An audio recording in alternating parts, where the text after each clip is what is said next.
Yeah, yeah, yeah, yeah.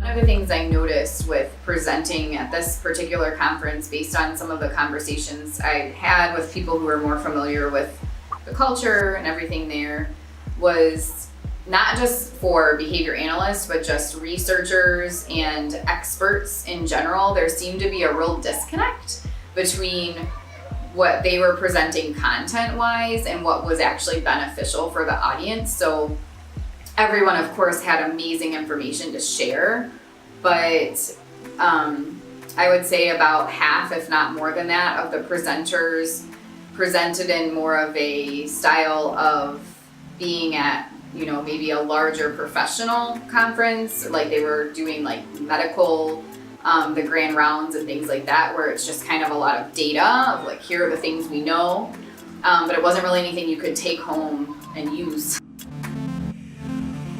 I talked about motivation, because if you don't look at that and you don't know how to tell if a learner is motivated, nothing else really matters. Learning doesn't happen at higher rate. So I always like to really focus heavily on that first. And a lot of people think they understand motivation, but when you really dig in and start talking about it and being responsive to the learner, they don't.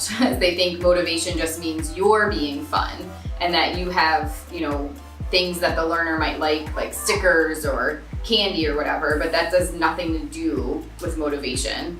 So we really focused on that. And then attending, because same issue, even if you have a motivated learner, if they're not attending to what you're trying to teach them, it doesn't really matter what you're trying to teach. So I focused on some of the different things we look at with attending to materials, attending to people, and also how to promote attending. Like, what are some things you can do as an instructor to make a child more likely to attend to you?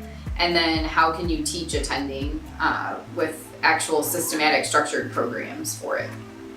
And then, of course, the lovely issues you might run into when you're trying to do more structured teaching and a learner's might look like they're attending, but they're not actually, or they're dependent on certain prompts, like being prompted to look, or they kind of don't really attend and they just wait for you to prompt them with the correct answer and how to work through that. I'm really excited for PACA 2020. I hope we get to go back. It was just like all of the conferences we've been to, especially in other countries, there's just such an eagerness to learn. And there's still a lot of myths and misconceptions, and we can only help dispel those if we're there and part of the conversation. So I can't wait to see this. I thought they did a wonderful job at being the first year and never having done a conference before or anything like that, and planning it from all around the world. So I look forward to seeing what next year brings, and hope we can see some of the same people again and meet some new people, that it continues to grow with more people coming.